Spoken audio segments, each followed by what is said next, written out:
மேலை நாட்டுக்கு போய் பயிற்சி எல்லாம் எடுத்துட்டு வந்து ஒரு நூதனமான வாஷிங் மெஷின் தயாரிப்புல இறங்கினார் ஒரு இளைஞர். ஆனா அவர் எதிர்பார்த்த அளவுக்கு அது விற்பனை ஆகல. என்ன காரணம்னு கண்டுபிடிக்க முடியாம சோகமா இருந்தவர்கிட்ட அவரோட ஆபீஸ் பாய் வந்து, ஏன் சார் ஒரு மாதிரி இருக்கீங்க அப்படின்னு கேக்குறாரு. இவர் ஒண்ணும் இல்லைன்னு சொல்லி சமாளிக்க, நம்ம பிரச்சனைக்கு தீர்வு சொல்ற அளவுக்கு இவனுக்கு அறிவு இருக்க போகுதா என்னன்னு நினைக்கிறீங்களா அப்படின்னு அவர் கேட்க, இந்த இளைஞனுக்கு ஒரு மாதிரி சங்கடமாகி தன் பிரச்சனை என்னன்னு சொல்றாரு. அதுக்கு அந்த நபரோ, வெளிநாட்டு மெஷின் எல்லாம் நமக்கு ஒத்து வருங்களா? போன மாசம் ஊட்டியில இருந்து ஒரு ரோஜா செடி வாங்கிட்டு வந்தேன்.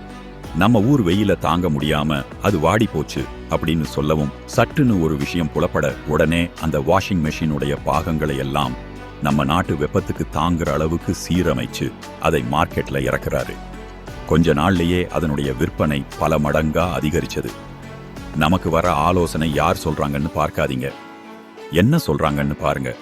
இங்கு எவரும் சளைத்தவர் அல்ல.